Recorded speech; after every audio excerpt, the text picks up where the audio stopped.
everyone, welcome to my channel. My name is Elise and today I need your help to design a mascot for my YouTube channel.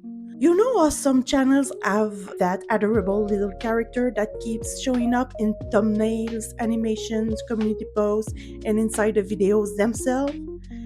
I've always been a little jealous of those channels.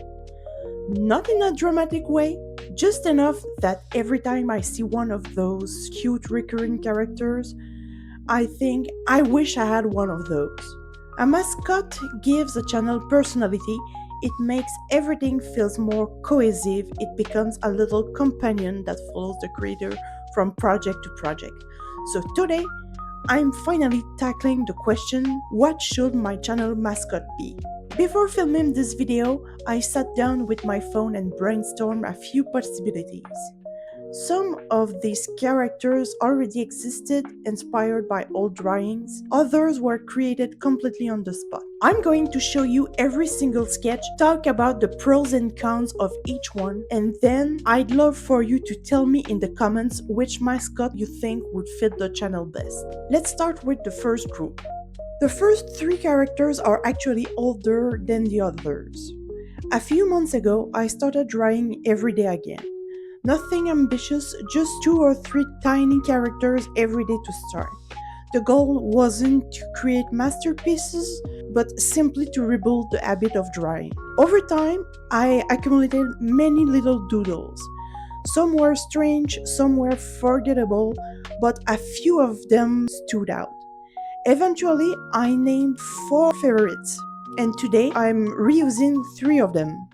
The first one is Renard.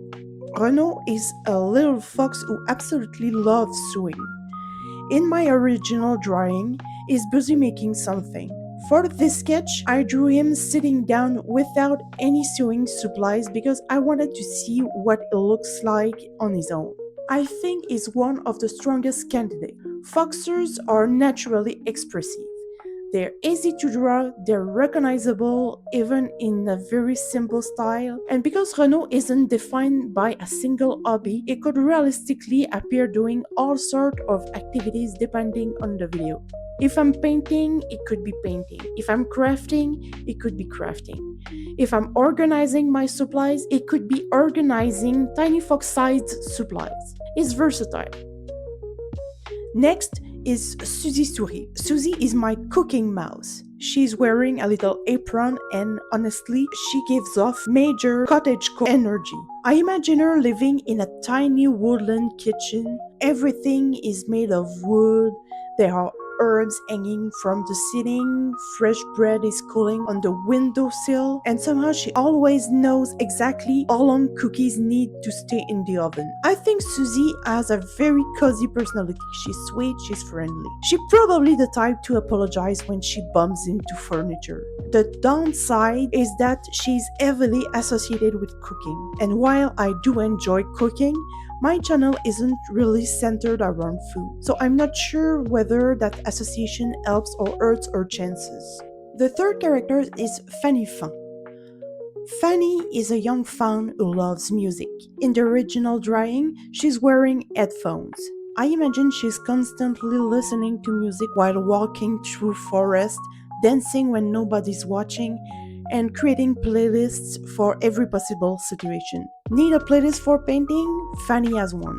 Need a playlist for cleaning? Fany has 3. Need a playlist for staring dramatically out of a rainy window? That might actually be her specialty. What I like about Fany is that she feels energetic. She's young, she's dynamic, she feels optimistic. She could work very well in animated situations because she naturally feels like she's always moving. Next, we have a completely different concept, the artist ghost. It doesn't have a name yet, it's just a little ghost wearing a beret. That's the entire concept, and somehow I love him. Maybe it's because ghosts are simple, maybe it's because artists wearing berets are a stereotype that's impossible to resist.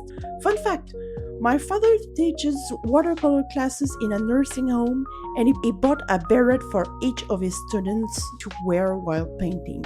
So cute. The artist ghost is cute, is simple, and it'd probably be very easy to draw repeatedly.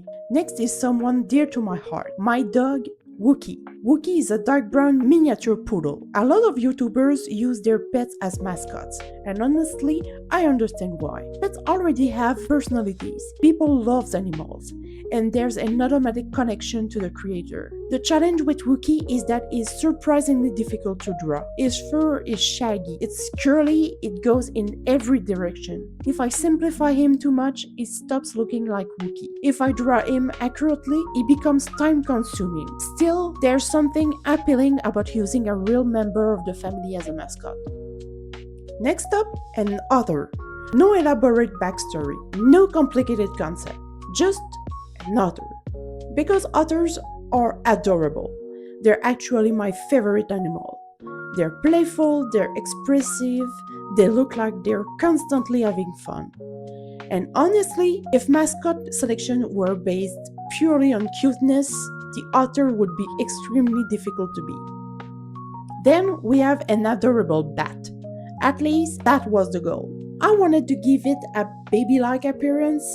Big eyes, tiny body, maximum cuteness. I don't think I completely achieved the effect I was aiming for, but I still think it's charming. It has that slightly awkward energy that makes it endearing. Like it's trying very hard to be intimidating but keeps getting distracted by snacks. Next is the hedgehog. This one almost feels unfair. It's ridiculously easy to make a hedgehog look adorable. Round body, tiny nose, little feet, instant success. I think hedgehogs are one of those animals that naturally translate well into cartoons. No matter what expression you give them, they're still cute. After that comes the tired cat. This was one of those ideas that sounded much better in my head. I imagined a permanently exhausted cat who represented every creative person trying to finish project, a mascot powered entirely by caffeine and determination. In theory, I thought it was hilarious. In practice, I don't really like the drawing. Sometimes ideas don't survive contact with reality, and that's okay. Next is the little cactus. I absolutely love this one. It's a cactus with a face. That's it, that's the concept. Cute, simple, easy to draw, easy to remember. The only challenge is posing. A fox can sew, a mouse can cook, a fawn can dance. A cactus mostly stands there being a cactus, which is admittedly a limitation. Still, there's something incredibly appealing about its simplicity. Then we have one of my personal favorites, the mushroom creature. This idea originally came from a note I scribbled down while scrolling through Pinterest. Later, when I sat down with my sketchbook, I improvised this version, and somehow it ended up being really cute, like unexpectedly cute. The kind of character where you draw it once and immediately want to draw it again. I imagine giving it different expressions, different hats, different outfits, and different accessories. It feels like a character with a lot of potential. Next is a duo rather than a single mascot, a little angel and a little demon. One of the advantages of a duo is that they can represent opposite ideas at the same time. The voice saying start the project and the voice saying maybe watch videos for 3 more hours first.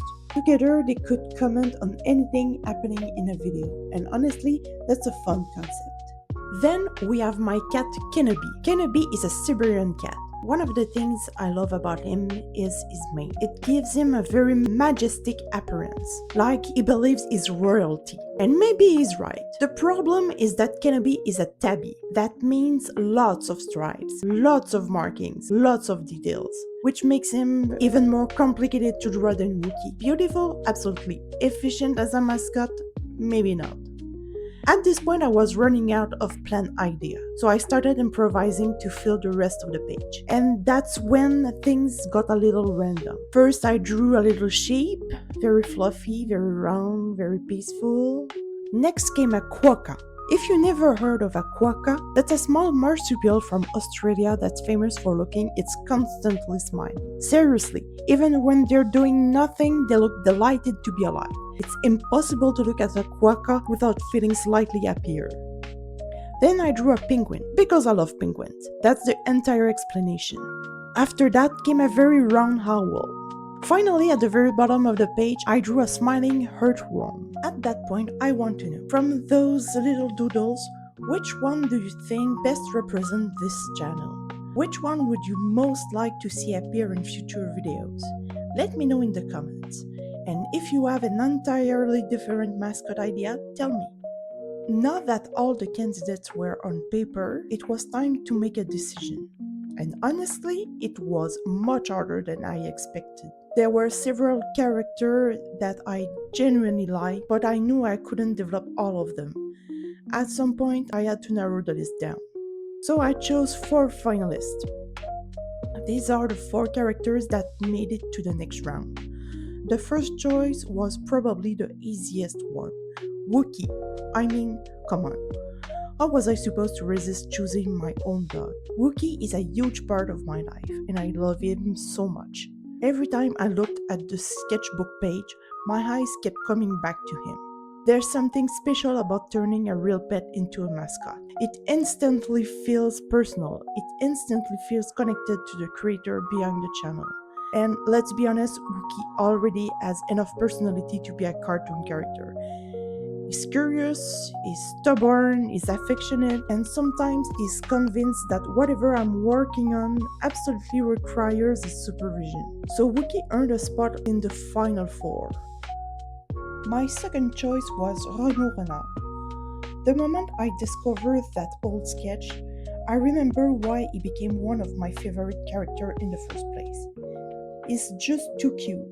I don't know how else to describe it. Some characters take time to grow on you, but Renaud was love at first sight. He's friendly, he's expressive, he's versatile. Most importantly, he can do absolutely anything. He works in almost any situation, which is a huge advantage for a mascot. My third choice was Fany. I really liked the original version of her character, and I knew I wanted to bring her back.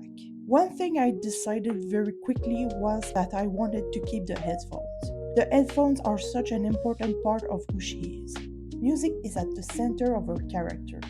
Without the headphones, she's just a cute little phone. With them, she immediately becomes funny.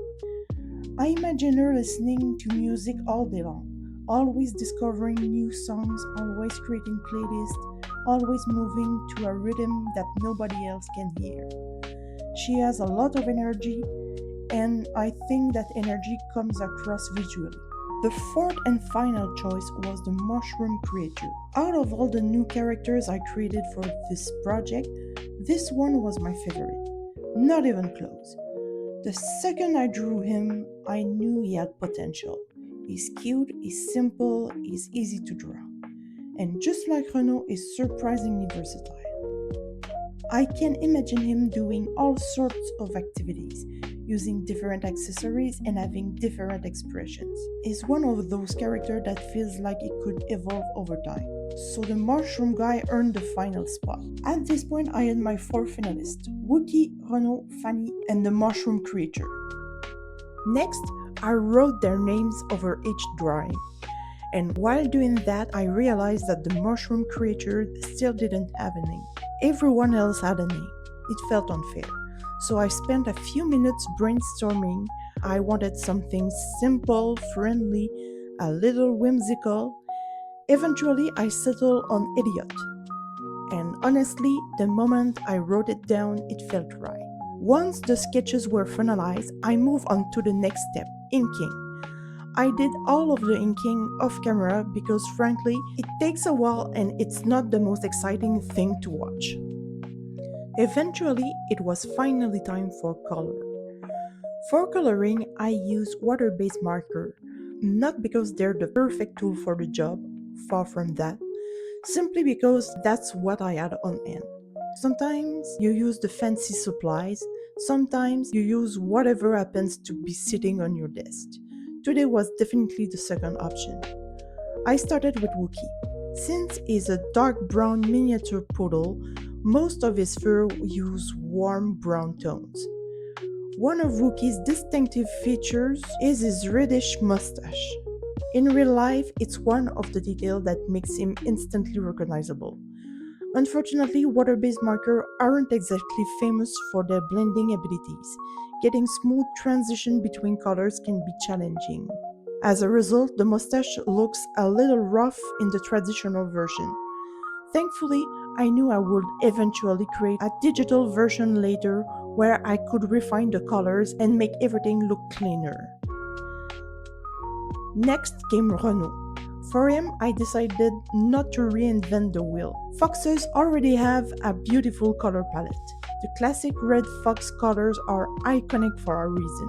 Rich orange-red fur, cream-colored accent, darker ears and paws. The colors instantly communicate fox even from a distance. As soon as I added the color, the characters suddenly came to life. Then it was Fany's turn. This was actually the character whose colors changed the most. Originally, Fany was pink, and honestly, I still think the pink version is cute, but before committing to anything, I spent some time swatching different color palettes on a separate sheet of paper. I compared warm tones, cool tones, fantasy colors, natural colors. After looking at all the options, I ended up choosing a more natural palette. The reason was practical. Natural colors allow her to fit into more situations. She can appear in a forest scene, a city, an art studio, a winter landscape, almost anywhere. The natural colors make her feel more flexible as a mascot. And finally, it was Elliot's turn. Because I couldn't decide on a color scheme immediately, I tested three completely different palettes on a separate sheet. One was earthy and realistic, one was more colorful and whimsical, and one used shades of pink. As you can probably guess from the final result, the pink version won. By a lot. The pink palette felt cheerful, friendly, memorable, and just a little bit magical. The second I finished coloring him, I knew I had made the right choice. After all four characters were colored traditionally, there was one final step: creating polished digital versions. I scanned the drawing into my computer and recreated them digitally. This gave me cleaner line work, more control over the colors, and the ability to make small adjustments without starting over. The digital versions are much closer to what the final mascot would actually look like if I decide to use one of these characters for the channel. And now we've reached the end of the experiment.